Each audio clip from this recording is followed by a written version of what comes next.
Hello students, welcome to the R medical classes. दोस्तों, आज से हम स्टार्ट करने वाले हैं डॉक्टर गोविंद पारिक की आयुर्वेद संग्रह वीडियो सीरीज। इस सीरीज में हम इस बुक की आपको एक एक चीज़ एक्सप्लेन करने वाले हैं और साथ में एक एक चीज़ को आप याद कैसे करेंगे ट्रिकी वे में वो आपको बताने वाले हैं इम्पोर्टेंट ट्रिक्स के साथ। ओके, सो इसमें अगर आप जाना चाहते हैं AIPCT प्रिपरेशन के लिए या किसी भी आयुर्वेदिक एंट्रेंस एग्जामिनेशन के लिए, सो ये बुक मैं प्रिफर आपको करूँगा। डॉक्टर गोविंद पारिक की बेस्ट बुक हो जाती है फॉर एंट्रेंस प्रिपरेशन के लिए।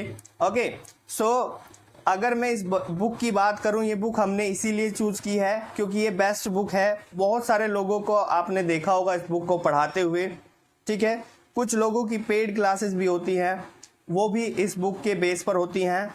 ये काफ़ी इम्पोर्टेंट हो जाता है आपके लिए, ठीक है। तो सबसे पहले अगर इसके चैप्टर की बात करूं, मैं बहुत ही इंटरेस्टिंग वे में आपको बताने वाला हूं। सबसे यूनिक ट्रिक्स रहेंगी, आपको याद करने की जरूरत नहीं पड़ेगी इन चीज़ों को, आपके ऑटोमेटिक ये चीज़ें याद हो जाएंगी, ठीक है। तो सबसे पहला जो इसमें इम्पोर्टेंट चैप्टर आता है वो आता है तुलनात्मक अध्ययन। तुलनात्मक अध्ययन ही हमारा 77 पेजेस का है। ओके, तो तुलनात्मक अध्ययन की हम बात करेंगे सबसे पहले, और ये इतना इम्पोर्टेंट चैप्टर आपके लिए हो जाता है।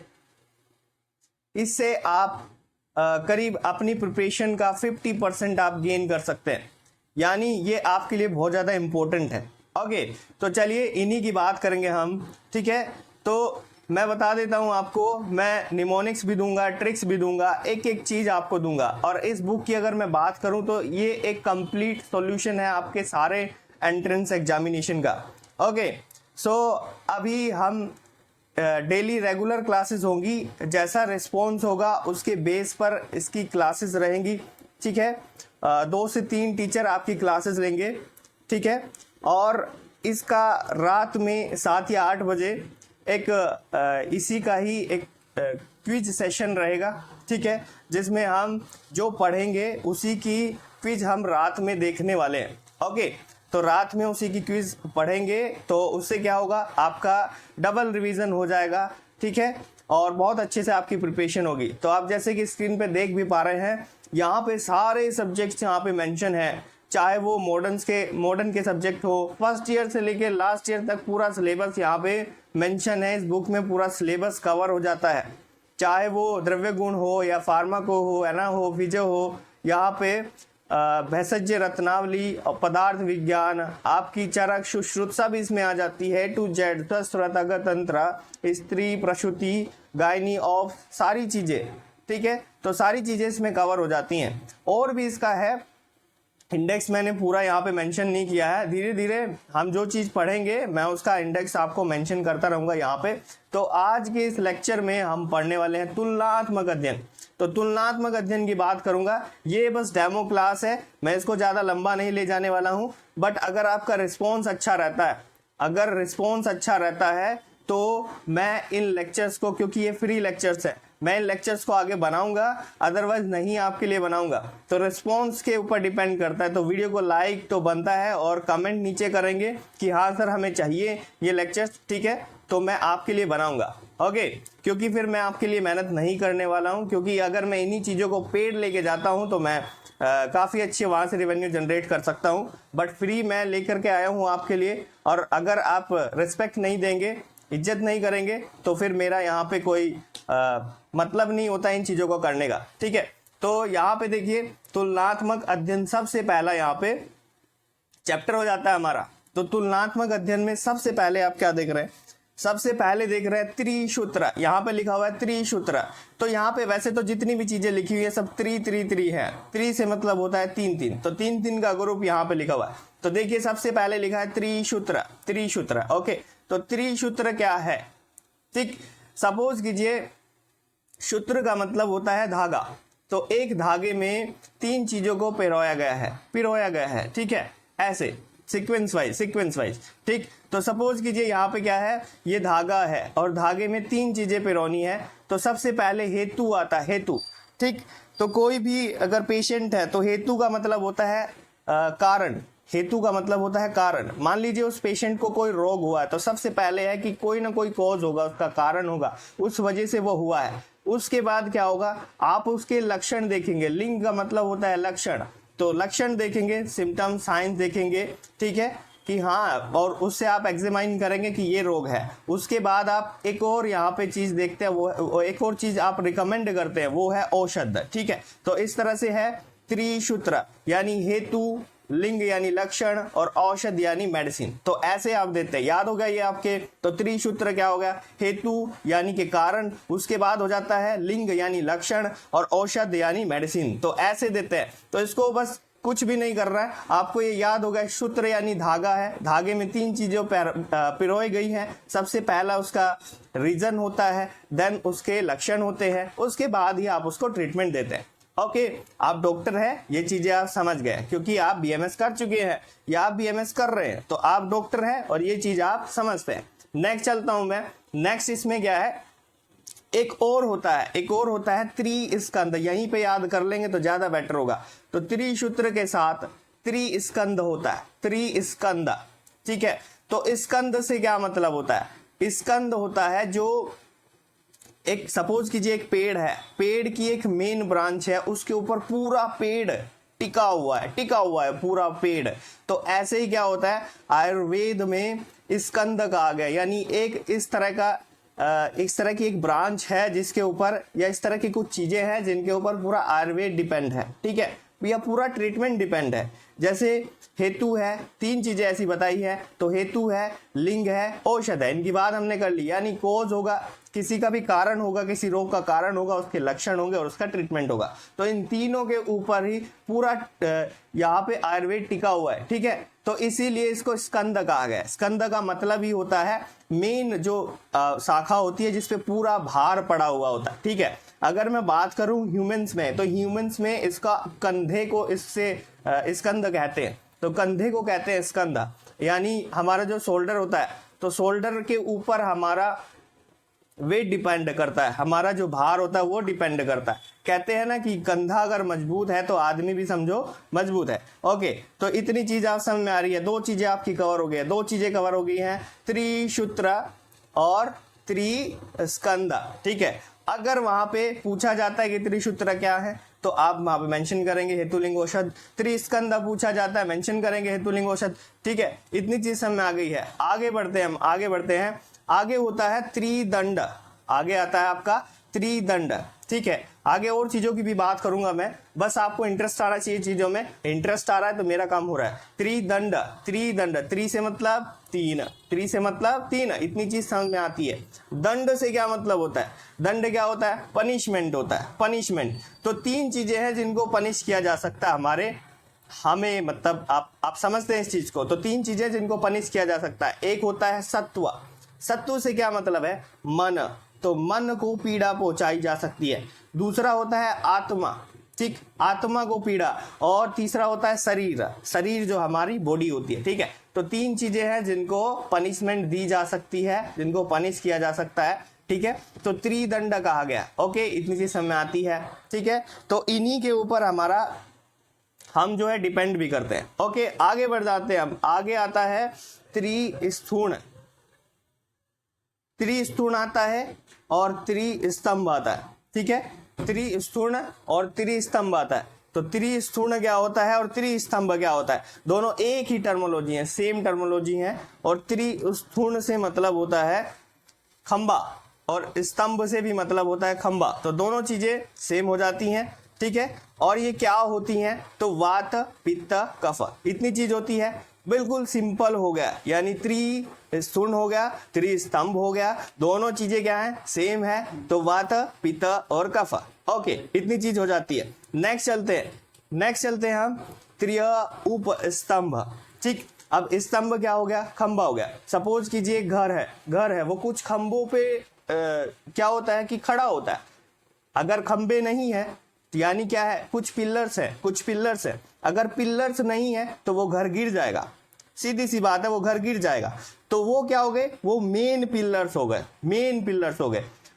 उसके अलावा कुछ पिलर्स ऐसे होते हैं जो छोटे होते हैं, जो मेन नहीं होते हैं, वो सपोर्टिव होते हैं, ठीक। तो उनको बोलते हैं उपस्तंभ।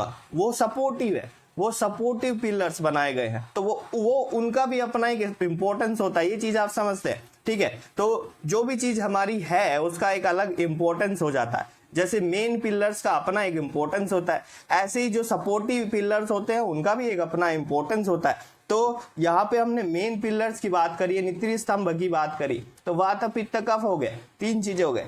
अब बात करते हैं कि ऐसे सपोर्टिव पिलर्स क्या होंगे, तो आहार होगा, निद्रा होगी, ब्रह्मचर्या हो, 3 चीजें जो सपोर्टिव है बॉडी को खड़ा करने के लिए, बॉडी को ताकत देने के लिए, स्ट्रॉन्ग रखने के लिए। आपकी डाइट, आपका सही से सोना, ठीक, निद्रा लेना, सही से निद्रा लेना, और तीसरा ब्रह्मचर्या का पालन करना। तो तीनों चीजें क्या हो गई, सपोर्टिव पिलर्स है। तो तीनों चीजें क्या होगी, सपोर्टिव पिलर्स है, ठीक है। इतनी चीज समझ में आती है, तो ये चीज कवर हो गई आपकी। आगे चलते हैं हम, आगे चलते हैं, इतना याद रहेगा, आपकी डाइट प्रॉपर, आपको नींद अच्छी आनी चाहिए, तीसरा आपका ब्रह्मचर्या होना चाहिए, ठीक है, ठीक, इतनी चीज समझ में आती है। ओके, उसके बाद हम आगे बढ़ जाते हैं। यहां पे एक टर्म आती है स्कंधत्रय। तो स्कंधत्रय क्या होता है, स्कंधत्रय होता है, यहां पे अभी आपने त्रिस्कंध पढ़ा, त्रिस्कंध, और इसी को ठीक उल्टा करके स्कंधत्रय बना दिया गया है। उसमें क्या होता है, हेतु, दोष और द्रव्य, 3 चीजें होती हैं। हेतु होता है, दोष होता है और द्रव्य होता है, बस 3 चीजें होती हैं। ये आपका खेल खत्म हो गया, काम खत्म हो गया, इतना था ये चीज। ओके, तो त्रिसूत्र पढ़े, त्रिदंड पढ़े, त्रिस्थूण पढ़े, त्रिस्तंभ पढ़े, उसके बाद हमने त्रिउपस्तंभ पढ़े और त्रिस्कंध पढ़े और स्कंधत्रय। तो ये चीजें आपको याद हो गई है क्या, ये चीजें आपको क्लियर हो गई हैं क्या, इनको याद करने की जरूरत है, आप इन चीजों को समझ गए, ठीक है। ओके ओके, क्या आपको मजा आ रहा है चीजों में, मजा आ रहा है तो नीचे कमेंट करके जरूर बताएंगे कि सर आप बहुत अच्छा पढ़ाते हैं, ठीक है। ये चीजें मैं पर्सनली इससे मोटिवेट हो जाऊंगा, ठीक है। तो आपको ये चीजें आपको कमेंट में कमेंट करके जरूर बतानी है, और वीडियो को तो लाइक किए बिना नहीं जाएंगे आप, ठीक है, क्योंकि मैं पीजी की प्रिपरेशन करा रहा हूं। क्या होता है कि कई हजार रुपए देकर भी आप पीजी की इतनी अच्छी प्रिपरेशन नहीं कर पाते, इतने अच्छे से सटीक तरीके से कोई बता नहीं पाता, लेकिन अगर आपको कोई फ्री में बता रहा है तो उसकी इज्जत करना सीखिए, ठीक है। तो इसीलिए कह रहा हूं लाइक कीजिएगा, ठीक है, वीडियो को लाइक कीजिएगा जरूर। आगे बढ़ जाते हैं, आगे हमारा होता है धूमपान के भेद, ठीक। तो धूमपान के भेद आचार्य चरक ने भी बताए, आचार्य सुश्रुत ने भी बताए, आचार्य शारंगधर ने भी बताए। तो आचार्य चरक ने कहे कितने, 3, आचार्य चरक ने कहे 3। अब यहीं से आप याद रखें, आचार्य चरक का याद हो गया, बस उसी में 2 ऐड कर दिए तो 5 हो जाता है, और उसी में 1 ऐड कर दिया तो 6 हो जाता है। तो इस तरह से आपको ये याद हो गया कि आचार्य चरक ने बताए 3, सुश्रुत ने बताए 5 और शारंगधर ने बताए 6, क्योंकि मैंने 2 ऐड किए फिर 1 ऐड किया और मेरा काम खत्म, ठीक। इतनी चीज हमें आती है। आगे बढ़ जाते हैं, आगे बढ़ते हैं, धूम नेत्र का प्रमाण, ठीक है, ठीक है, धूम नेत्र का प्रमाण, ठीक, जिससे आप धुआं देते हैं वो नेत्र, यानी वो जो इंस्ट्रूमेंट हो गया आपका, ठीक है, वो जो इंस्ट्रूमेंट हो गया, तो उसका मेजरमेंट कितना बताया गया है। अब ये भी आप जानते हैं कि धूमपान भी 3 तरीके से हो गया, प्रायोगिक, स्नेहिक और वैरैचिक। तो 3 तरीके से हो गया, पढ़ा है, बीएमएस कंप्लीट है या बीएमएस कर रहे हैं, ठीक है। तो इतना काम आपका भी होता है कि आप इस चीज को देखें, इस चीज को पढ़े कि प्रायोगिक क्या है, स्नेहिक क्या है, वैरैचिक क्या है, पढ़ेंगे, ये आपका होमवर्क हो गया। ओके, आगे बढ़ते हैं हम, ठीक है, इस चीज को आपको करना है, ठीक। अब मैं बात करता हूं कि क्योंकि मैं अगर बिल्कुल बेस बताने लगूंगा तो फिर मैं बिल्कुल बेस ही बताऊंगा आपको, फिर तो ये इस हिसाब से 1 साल में भी खत्म नहीं होने वाला, ठीक है। तो चलिए कि प्रायोगिक क्या होता है, प्रायोगिक क्या होता है, ठीक। बाकी आप चैनल पे जाके आप धूमपान वाली वीडियो हमारी देख सकते हैं, वहां से आपको समझ में आ जाएगा कि क्या प्रायोगिक होता है, क्या स्नेहिक होता है और क्या वैरैचिक या वैरैचनिक होता है, ठीक है। ओके, चलिए अब देखते हैं कि प्रायोगिक में कितना बताया है प्रमाण। ये अंगुल में प्रमाण बताया गया है धूम नेत्र का, धूम नेत्र यानी जिससे आप धुआं दे रहे हैं, ठीक है, धूमपान करा रहे हैं वो इंस्ट्रूमेंट। तो 36 अंगुल यहाँ पे बताया आचार्य चरक ने। अब इसी 36 में बेस बना लेते हैं, बस ये याद करना 36 बताया। अब इस 36 को बेस बना लीजिए आप। 36 में अगर 4 आप माइनस करेंगे तो 32 हो जाता है, स्नेहिक में 32 बताया, ठीक है, इतनी चीज समझ में आती है। तो और वैरैचिक में 24 बताया है, क्योंकि 32 में से अगर 8 माइनस कर दूं 4 का दुगना तो यहाँ पे हो जाता है 24 हमारा, ठीक है। तो इस तरह से हो गया, ये याद हो गया आपको, ठीक। तो 36 में से 4 माइनस कर दिए तो 32, तो 36 में से 4 माइनस करें तो 32, और 32 में से 8 माइनस करें तो 24। तो इस तरह से हो गया प्रायोगिक, स्नेहिक और वैरेचिक। तो आचार्य चरक का हो गया फिनिश। इतनी चीज आपको समझ में आ गई। बस 36 को हमने बेस बना लिया, ये आपको याद करना है, ठीक है। तो बस बाकी सारी चीजें इसी से आपको याद हो जाएंगी। अब क्या करते हैं हम, अब इसी 36 में आचार्य सुश्रुत का देखेंगे। अब इसी 36 में हमने इस 4 को इस 8 को दोनों को प्लस किया तो 12 हो गए। इस 12 को इसी 36 में आप क्या कर देंगे, प्लस कर देंगे, तो हो गया कितना 48 यानी 48। तो 48 प्रायोगिक धूमपान में सुश्रुत ने बताया 48 अंगुल धूम नेत्र का प्रमाण, ठीक है। तो प्रायोगिक धूम नेत्र का प्रमाण 48 अंगुल बताया है आचार्य सुश्रुत ने। इतनी चीज समझ में आती है। बाकी अब हम स्नेहिक की बात, अगर स्नेहिक की बात करूं तो मैं, तो स्नेहिक में 32 है, तो आचार्य सुश्रुत ने भी 32 कहा है, ओके। और यही मैं बात करूं अगर सारंगधर की, तो सारंगधर ने भी मृदु में बताया है, मृदु में 32 बताया। सेम इसी को स्नेहिक को इन्होंने मृदु कह दिया है और इसको 32 मेंशन किया कि 32 अंगुल इसका प्रमाण होता है, ओके। इतनी चीज समझ में आती है। और आचार्य सारंगधर ने प्रायोगिक, जैसे प्रायोगिक होता है तो इन्होंने शमन बताया है, शमन में इन्होंने 40 मेंशन किया, 40 अंगुल, ठीक है। यानी 48 में से 40 अगर 48 में से 8 अगर माइनस करूं तो 40 यहाँ पे हो जाता है। इतनी चीज समझ में आती है, ओके। ये थोड़ा कॉम्प्लिकेटेड नहीं है, बिल्कुल इजी है। वैरेचिक में 24, सुश्रुत ने भी 24 बताया, सेम है। ऐसे इन्होंने तीक्ष्ण में बताया है 24, ठीक है। तो शमन, मृदु, तीक्ष्ण, इसका काम खत्म हो गया। अब आता है कि चरक का काम खत्म हुआ। आचार्य सुश्रुत ने क्या कहा कि 2 और होते हैं, एक होता है कासघन, एक होता है वामक। कासघन, ठीक है। तो कासघन यानी धूमपान ऐसा भी होता है जो खांसी को खत्म कर दे, तो कासघन भी धूम नेत्र होता है। वो अलग से उन्होंने बताया 16 अंगुल उसका धूम नेत्र का प्रमाण बताया है।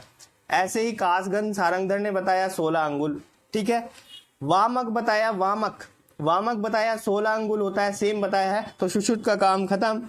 वामक बताया सारंगधर ने 10 अंगुल, ठीक है। इतनी चीज समझ में आती है। ऐसे ही व्रण, धूमपान, व्रण यानी कि घाव, तो घाव में भी धूमपान कराते, क्यों कराते हैं, स्टेरिलाइजेशन के लिए, या फिर एंटीबायोटिक की तरह वो काम करता है, ठीक। यानी कि अगर बैक्टीरिया वगैरह उस घाव पे है तो उसको खत्म कर देगा, ये चीज है। तो उन्होंने इसका बताया प्रमाण कितना, 10 अंगुल, ओके।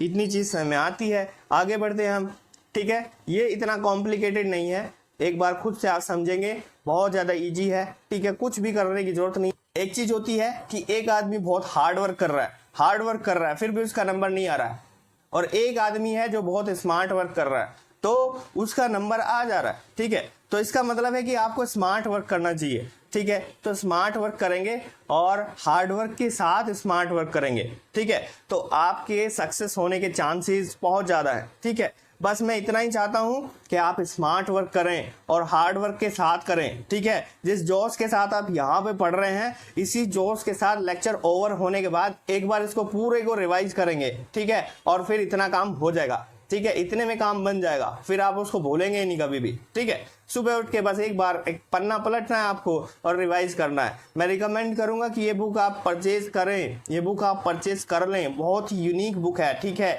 ये बुक भी नहीं है, ये नोट्स हैं ये, ठीक है। तो इनको प्रिपेयर आप करेंगे अच्छे से, इसको परचेज करें आप, ठीक है। आगे बढ़ते हैं आप, एक लाइन यहाँ पे, 2 लाइन यहाँ पे मेंशन है कि सुश्रुत ने व्रणधूपन नेत्र, व्रणधूपन यानी जो घाव हो गया उसमें धुआं ऐसे, उस पे धुआं ऐसे डालते हैं, तो उस नेत्र यानी उस इंस्ट्रूमेंट की जो लंबाई बताई है वो 8 अंगुल बताई है, और वही वाघभट्ट ने क्या बताई है, 10 अंगुल बताई है। बस इतनी सी बात है, 8 अंगुल और 10 अंगुल, ठीक है। 8 में 2 जोड़े 10 हो गए, तो 8 अंगुल 10 अंगुल। तो सुश्रुत के बाद वाघभट्ट जी, तो सुश्रुत ने बताई 8 अंगुल और वाघभट्ट जी ने 10 अंगुल, ओके। क्लियर हो गया ये चीज, ओके। आगे बढ़ते हैं। अब प्रायोगिक धूमपान के काल की बात करते हैं, ठीक है। तो काल यानी समय, तो किस समय करें प्रायोगिक धूमपान, ठीक है। आपको पता ही होगा प्रायोगिक धूमपान क्या होता है, नहीं पता तो आप जाके चैनल पे विजिट कर सकते हैं। आप नशे वाली जो हमारी धूमपान वाली जो वीडियो है उसको देख सकते हैं, लेक्चर को देख सकते हैं। तो आचार्य चरक ने प्रायोगिक धूमपान के 8 काल बताया है, 8 काल बताए हैं, ठीक है। ऐसे ही वाघभट जी ने बताए हैं 8, ठीक है, प्रायोगिक के, ठीक है, ओके। तो सुश्रुत जी ने तो बताए हैं प्रायोगिक के 4, ठीक है। तो जैसे मैं बढ़ता हूँ आगे, तो यहाँ पे एक ट्रिक आएगी, एक स्टोरी आएगी, मैं बताऊंगा आपको। आचार्य चरक ने प्रायोगिक धूमपान की काल बताए हैं 8। तो सबसे पहले क्या काल बताए हैं कि स्नान करें। जैसे कोई स्नान करता है तो स्नान के बाद वो भोजन करता है, ठीक है, स्नान के बाद भोजन करता है, भोजन के बाद आगे उसको वमन हुआ यानी उल्टी हो गई, तो भोजन के बाद उसको उल्टियाँ हो गई, ठीक है, याद हो रहा है, याद हो रहा है, ठीक ठीक ठीक ठीक, इतनी सी बात आपको याद हो रही है। यानी स्नान किया, स्नान के बाद को क्या किया, भोजन किया, लेकिन जैसे उसने भोजन किया उसको क्या हो गया, उल्टी हो गई, वमन हो गया, ठीक है। वमन के बाद उसको छींक आने लगी, ठीक, तो छींक आई, जैसे उल्टी उल्टी होती है, छींक भी आई उसको। उसके बाद उसने क्या किया, दातुन किया, ठीक है, दातुन के बाद उसने नशे किया, नाक में तेल डाला। उसके बाद उसने अंजन किया, अंजन इन द सेंस कि आंख में भी उसने सुरमा लगाया, ठीक है, और उसके बाद वो नींद आ गई उसको, ठीक है, तो उसके बाद उसको नींद आ गई, वो सो गया, ठीक। किसी की तबीयत खराब होती है तो वैसे ही होती है ना, यानी उसने स्नान किया सुबह, फिर उसने भोजन खाया, तब उसको उल्टी होने लगी, उल्टी के बाद उसको छींक आने लगी, छींक के बाद उसने क्या किया कि चलो मुझे उल्टी हुई है तो मुंह धो लेते हैं, और हम क्या करते हैं, दातून कर लेते हैं, थोड़ा दांत वात साफ हो जाएंगे अच्छे से। तो दातून के बाद वो क्या करते हैं, नाक में तेल डाल लेते हैं, ठीक है, तो नाक में तेल डालते हैं, उसके बाद वो आंखों में अंजन करते हैं, उसके बाद वो सो जाते हैं, ठीक है। तो ये 8 काल बताए हैं, ठीक है। तो स्नान, भोजन, वमना, छींक, दातुना, नश्यंजना, निद्रा, तो इनके इस समय पे ये 8 काल बताए हैं प्रायोगिक धूमपान के, इसमें कर सकते हैं आप, ठीक है। ओके, अब आचार्य वाघभट जी ने भी 8 बताए हैं। सबसे पहले इसमें प्रायोगिक आ गया, तो प्रायोगिक इन्होंने कहा कि 8 होते हैं, 8 काल होते हैं प्रायोगिक के, ओके। सो मृदु के 11 होते हैं और तीक्ष्ण के 5 होते हैं। तो इस तरह से अगर मैं इस 8 में 3 ऐड करूंगा तो कितने हो जाएंगे, 11 हो जाएंगे, ठीक है। इसको ऐसे याद करेंगे आप। और अगर मैं 8 से 3 माइनस कर दूं तो 5 हो जाएंगे, ठीक है। तो तीक्ष्ण के हो गए 5 और मृदु के हो गए 11। इतनी चीज समझ आती है। तो वाघभट जी ने भी 8 बताए हैं। 8 क्या बताए हैं, प्रायोगिक धूमपान के काल, ओके। बाकी इन्होंने मृदु के 11 बताए हैं और तीक्ष्ण के 5 बताए हैं, जो कि मैंने आपको ट्रिक यहाँ पे मेंशन कर दी है, समझा दी है, ओके। इतनी चीज समझ आती है। अब बस से हमारे आचार्य सुश्रुत, तो आचार्य सुश्रुत ने बताए हैं 12, ठीक है। आचार्य सुश्रुत ने 12 काल बताए हैं, तो 12 उन्होंने टोटली बता दिए। अब 12 में क्या क्या उन्होंने बताया है वो चीज देख लेते हैं एक बार। तो 12 में उन्होंने प्रायोगिक के 4 बताए हैं, स्नेहिक के 5 बताए हैं और वैरिचिक के भी 3 बताए हैं। अब 4 कौन कौन से बताए हैं, 5 कौन कौन से बताए हैं और 3 कौन कौन से बताए हैं, इसको एक स्टोरी से हम देखते हैं। तो प्रायोगिक के 4 काल होते हैं। सबसे पहले किसी ने क्या किया, कोई बंदा जब उठता है ना तो दंत प्रक्षालन करता है, यानी दांत धोता है अपने, दांत धोने के बाद वो स्नान करता है, स्नान के बाद वो भोजन करेगा। तो 3 काल तो ये याद हो गए। उसके बाद वो शस्त्र उपकर्मोपरांत, ठीक है, एक इसमें होता है शस्त्र उपकर्म उपरांत, जो शस्त्र कर्म होता है उसके बाद, ठीक है, उसके बाद का जो काल होता है वहां पे धूमपान आप नहीं कराएंगे, ठीक है। ये चीज हो गई। उसके बाद आता है स्नेहिक, तो स्नेहिक में भी यहाँ पे स्टोरी से आप इसको याद कर सकते हैं। जैसे मूत्र त्याग किसी ने किया, मैथुन किसी ने किया, तो मूत्र त्याग के बाद मैथुन किसी ने किया तो स्वथू यानी थूकना, तो दुनिया थूकती है उस पर और हंसते हैं लोग उस पर, तो उसको गुस्सा आता है, ठीक है, इस तरह से, यानी क्रोध के बाद। तो इस तरह से आप इसको याद कर सकते हैं। ये एक स्टोरी बेस्ड हो गया, ठीक है। तो मूत्र त्याग करने, यूरिन को डिस्चार्ज करने के बाद उसने मैथुन किया तो लोग उस पे स्वथु यानी थूकते हैं और हंसते हैं, ठीक है, इसलिए उसको क्रोध आता है। तो क्रोध के बाद भी यहाँ पे ये सब काल है, ठीक है। ऐसे ही वैरेचिक में 3 होते हैं, स्नान, दिवस, स्वप्न और छर्दी के पश्चात, ठीक है। तो स्नान किया और दिन में सो गया वो, फिर उसको क्या हुआ, छर्दी हुआ यानी वमन हुआ, उल्टियां होने लगी। तो इस तरह से आप इसको याद कर सकते हैं। तो ये टोटल जो मैंने आपको आज एक्सप्लेन किया, ठीक है, ये गोविंद पारिक का पहला पेज था, ओके। समझ आती है बात, गोविंद पारिक का पहला पेज था और ये भी पेज अभी कंप्लीट नहीं हुआ है, लेकिन बहुत सारी चीजें मैंने आपको कवर करा दी। अगर लेक्चर में मजा आया हो तो वीडियो को लाइक करेंगे। और एक चीज और भी है, रात के टाइम इसका क्विज आने वाला है, तो उस क्विज को आप देखें, उसको एनालाइज करें और उसकी जितनी ज्यादा हो सके प्रैक्टिस आप करेंगे, ओके। तो इससे क्या होगा, आपका साथ साथ में रिवीजन भी होता रहेगा, ठीक है। तो चीजें आपकी बहुत अच्छे से कवर हो जाएंगी, ठीक है। फ्री का लेक्चर है, कोई दिक्कत नहीं है, जितने ज्यादा लोगों को शेयर कर सकते हैं उतनी अच्छी बात है। क्योंकि अगर आप जाते हैं पेड लेक्चर के लिए तो आपको हज़ारों रुपये पे करने पड़ेंगे गोविंद पारिक के लिए, ठीक है। ओके, तो चलिए मैं मिलता हूँ नेक्स्ट लेक्चर में आपसे, तब तक के लिए थैंक यू।